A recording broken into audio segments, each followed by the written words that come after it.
Welcome to FOKUS Me Micro Listening. Have you ever had that quiet fear that you're just average?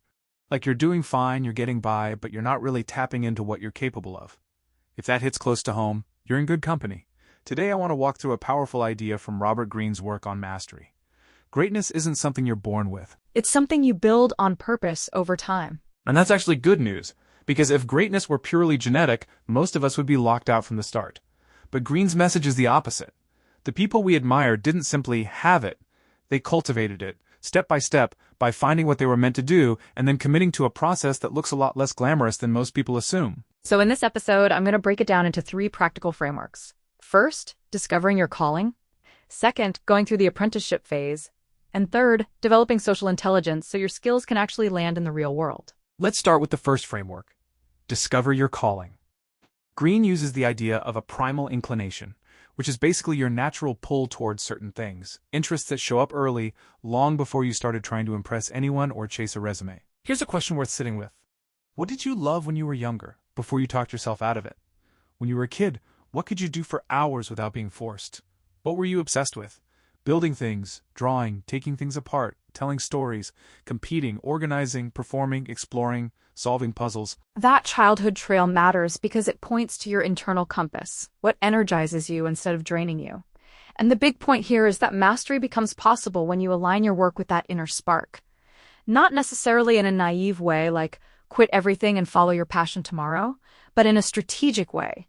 You start moving your life toward what actually fits you. Because when you're aligned with your calling, hard work changes flavor. It's still hard, but it feels meaningful. You're willing to practice longer, learn deeper, and persist through setbacks because you're not just chasing external approval, you're following something internal. Now let's talk about framework number 2, the apprenticeship phase. This is where a lot of people get impatient. We want the title, the recognition, the money, the freedom, now. But Greene's point is simple and a little uncomfortable. Early in your career, your best investment is learning, not earning. Think of apprenticeship as the season where your main job is to absorb. You observe how the game is actually played. You master basics that other people skip. You build real skills rather than just collecting credentials.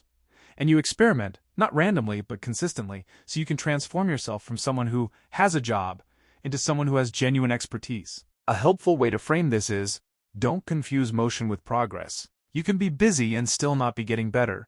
Apprenticeship is about deliberate development. What are the core skills in your field that will still matter in 10 years?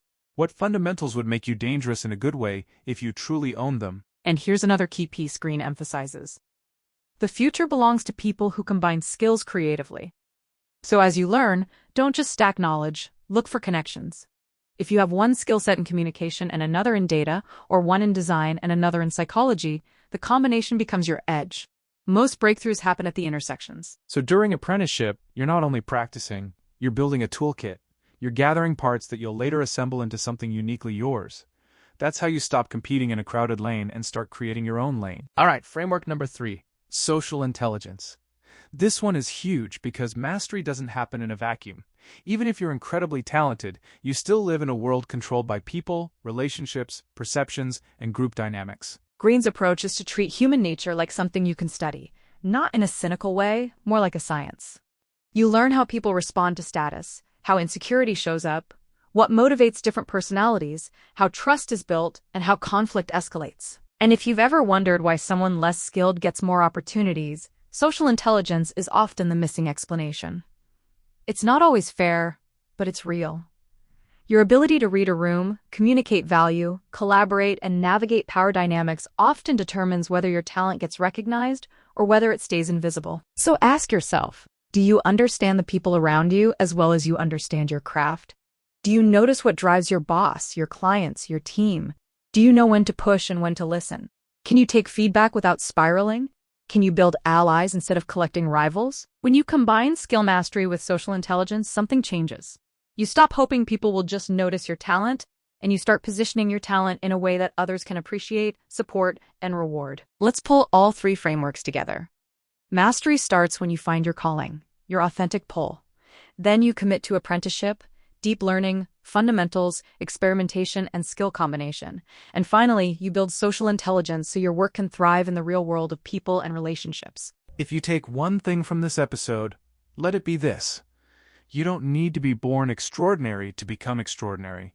You need clarity about what you're here to do, patience to learn it deeply, and wisdom to work with human nature rather than against it. So here's a simple next step. Pick one small action you can do this week. Revisit an old interest that still sparks something. Spend an hour strengthening a foundational skill. Or pay closer attention in a single conversation. Notice what the other person values, fears, or aims for. These are small moves, but they point you toward a bigger path. Because mastery isn't a lightning strike. It's a journey. And the moment you start walking it on purpose, your potential stops being a theory and starts becoming real. Thanks for listening and subscribe. Focus Me.